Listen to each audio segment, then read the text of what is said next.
Tu as connu un échec qui t'a dévasté, peut-être une rupture amoureuse, une sorte de défaite dans ton business, dans ton activité d'indépendant, un licenciement, un deuil ou toute autre forme d'échec répétitif, tu sais, qui t'ont cassé. Et peut-être qu'aujourd'hui, tu as juste l'impression que ton estime de soi a complètement dégringolé.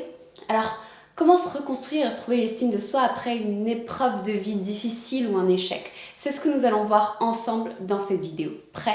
C'est parti!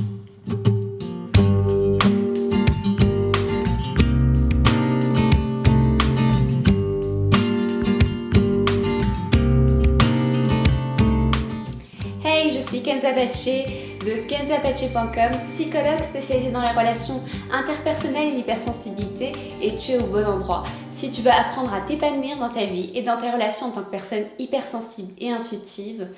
Et si ce n'est pas encore fait, pense à t'abonner à ma chaîne en cliquant sur le bouton s'abonner qui est juste en dessous de la vidéo.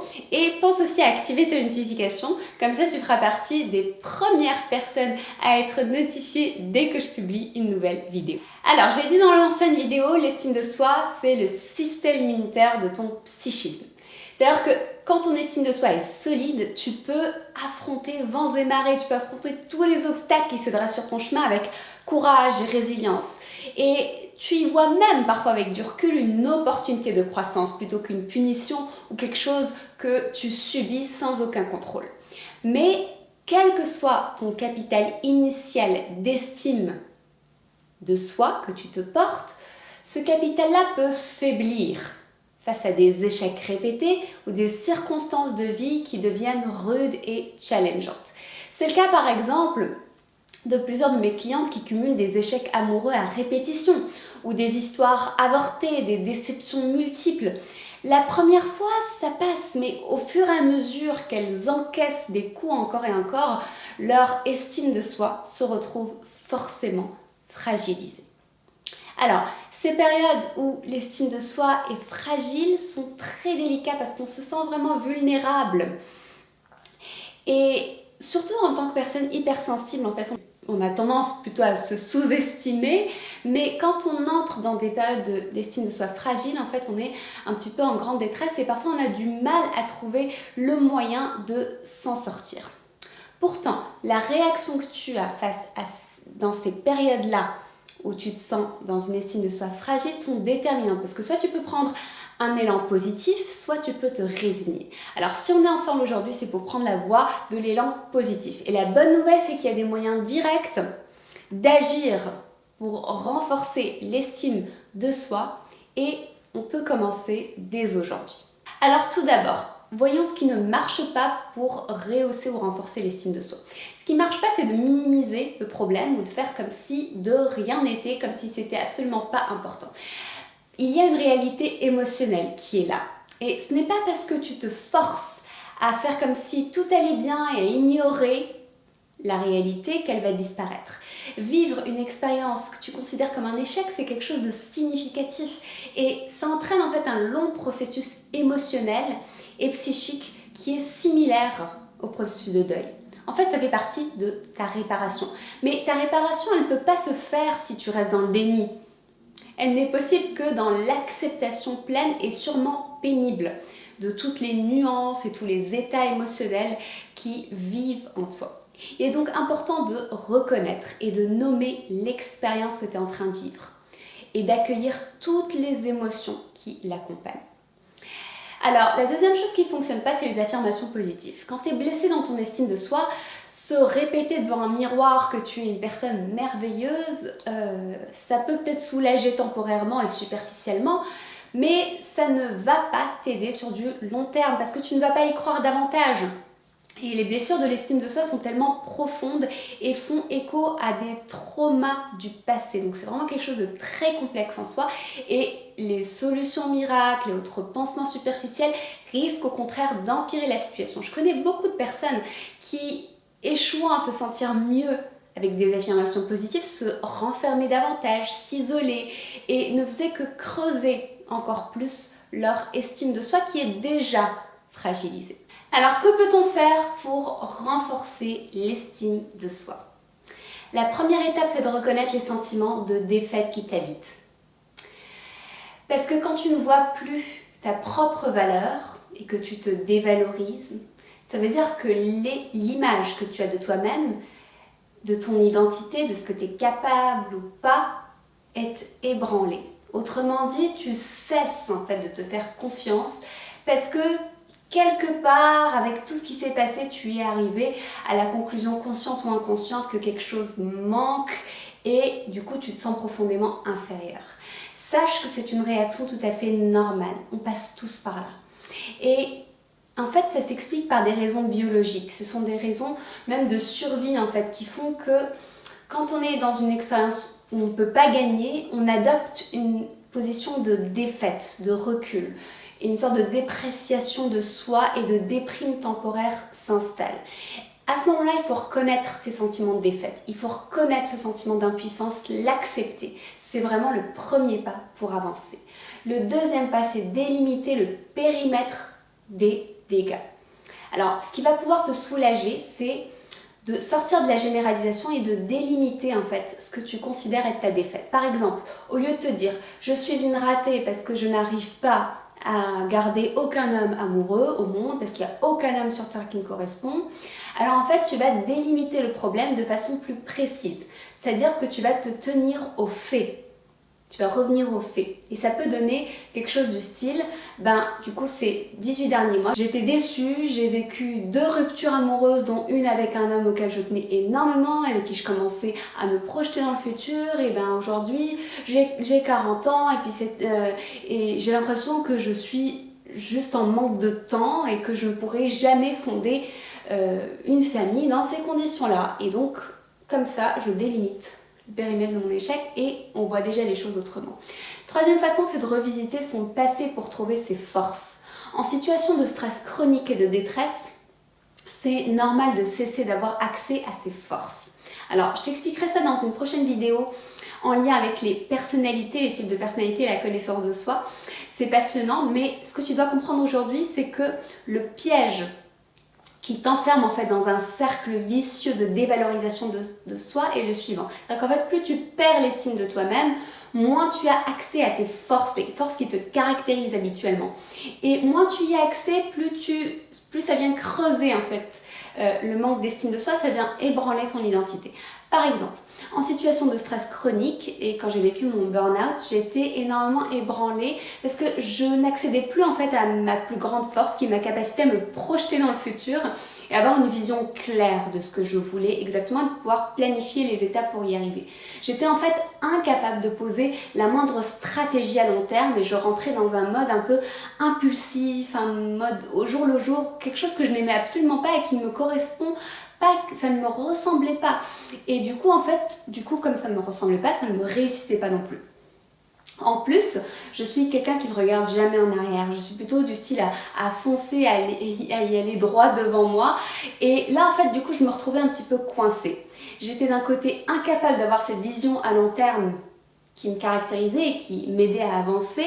Et de l'autre côté, je n'avais pas non plus la capacité de regarder derrière moi. Alors, ce que j'ai fait, c'est que je me suis forcée à poser par écrit les grandes lignes de mon parcours. J'ai repris mes journaux de bord, ça sert d'avoir des journaux de bord que j'ai relus et je me suis remémoré des choses importantes à mon sujet. Je me suis remémoré qui je suis, ce qui me caractérisait vraiment. J'ai demandé à mes proches de me remémorer justement mes succès, mes réussites, même ceux que je minimisais parce que je me concentrais trop sur mes échecs. Alors dis-moi, as-tu déjà connu une période où ton estime de toi a été fragilisée et comment as-tu fait pour remonter la pente? Partage-le-moi dans les commentaires.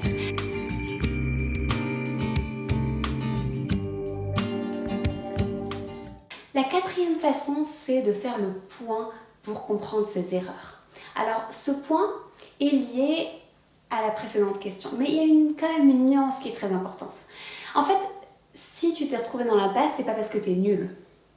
C'est juste qu'il te manquait des infos importantes. Et ces infos sont liées à tes fonctionnements automatiques, à tes schémas, et en fait ça constitue ton angle mort. Par exemple, il y a eu une de mes clientes, en fait c'est une femme extraordinaire, douée, belle, et puis en fait elle rencontrait aucun partenaire digne de ce nom en fait. Mais elle n'en rencontrait pas, c'est pas parce qu'elle était nulle, parce que juste elle manquait d'infos. Elle n'était pas consciente en fait que sa blessure de rejet l'a poussée à réagir en rejetant l'autre, en sabotant en fait ses chances avec les personnes avec qui ça pouvait marcher et en choisissant plutôt des partenaires incompatibles. Alors, à ce stade-là, ce que je t'invite à faire, c'est de prendre le temps de mettre les choses en perspective et de faire le bilan de là où tu en es. Je sais que tu peux ne pas en avoir envie, mais c'est vraiment essentiel. Plus tu vas être capable de prendre du recul, que tu le fasses seul ou avec l'aide d'un spécialiste, d'une personne qualifiée, plus tu vas comprendre ce qui va se passer, plus tu vas retrouver ce sentiment de valeur personnelle.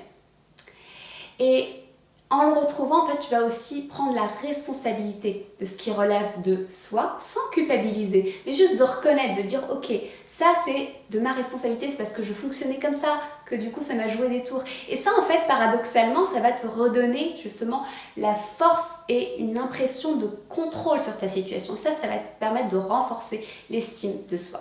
Donc tu verras, en faisant le bilan, en fait, tu seras amené naturellement à redéfinir tes propres règles de fonctionnement, pour éviter de retomber dans tes vieux schémas, et c'est ainsi que tu te refais progressivement confiance et que tu rétablis la connexion avec toi-même. Le 5e pas, c'est de réapprendre à te refaire confiance progressivement. Détermine tes besoins et détermine aussi les conditions que tu dois respecter pour que tu puisses te respecter et pour devenir cette version de toi-même que tu es capable de valoriser de nouveau. Ça veut dire reconnais ton potentiel et fais-toi un plan progressif pour y arriver, mais un seul pas à la fois. Baby steps. Okay? C'est vraiment la clé pour retrouver l'estime de soi. Renonce du coup à toutes les folies de perfection et aux grands objectifs, etc. Et concentre-toi sur les petites victoires. Des victoires faciles à mettre en place. Ces petits pas, c'est vraiment la clé de ton rétablissement. Et récompense-toi à chaque fois que tu réussis. C'est comme ça que tu vas réapprendre à reprendre les rênes de ta vie et ton existence. Alors, le 6e pas très important, c'est de miser sur les liens affectifs et le soutien bienveillant de tes proches. Il n'y a pas meilleur antidote à la comparaison négative qui est liée à une faible estime de soi que le soutien affectif. Alors, c'est vraiment un remède pour renforcer l'estime de soi. C'est donner ton soutien aux autres. Oui, j'ai pas dit recevoir le soutien des autres, c'est donner ton soutien aux autres. Parce que quand tu vas t'impliquer auprès des autres, quand tu vas chercher des moyens de te rendre utile, en fait, ça va changer ton attitude. Ça va te faire te concentrer sur autre chose. Et petit à petit, en fait, tu vas te rendre compte que non seulement ça te nourrit, mais que en plus, en donnant ton affection et ton soutien, tu vas aussi recevoir davantage. Et ça, c'est vraiment la clé pour réparer l'estime de soi fragilisée, parce que de cette manière, en fait, tu bénéficies d'un miroir positif que les autres te renvoient et du coup, tu es capable de recevoir ce que les autres te renvoient, puisque dans un premier temps, tu t'impliques aussi et tu donnes ce soutien. Donc c'est vraiment dans une relation réciproque. Et le lien affectif, en fait, aide vraiment à réparer les blessures. Alors, si tu n'as pas de cercle de soutien ou si tu n'y arrives pas, si tu n'arrives pas à le faire toi-même parce que tu es trop blessé, parce que tu as des mécanismes de défense qui sont trop fortes, n'hésite pas à choisir une personne, un professionnel qui est capable de t'aider à faire ce pas et à reconstruire petit à petit, à renforcer l'estime que tu as pour toi-même. Alors voilà, j'espère que tu as apprécié cette vidéo. Sache que si tu ressens le besoin de faire un travail approfondi pour guérir tes blessures affectives qui t'empêchent de vivre la vie et puis les relations que tu souhaites, si en ce moment tu es blessé dans ton estime de soi, si tu manques d'amour pour toi-même, je t'invite à découvrir ma méthode Happy Cure. C'est une méthode pour sortir des schémas de codépendance et tu vas y retrouver les bases, ces bases-là qu'on nous apprend nulle part, pour développer ton intelligence émotionnelle et ta capacité à t'aimer toi-même pour mieux aimer et être aimé.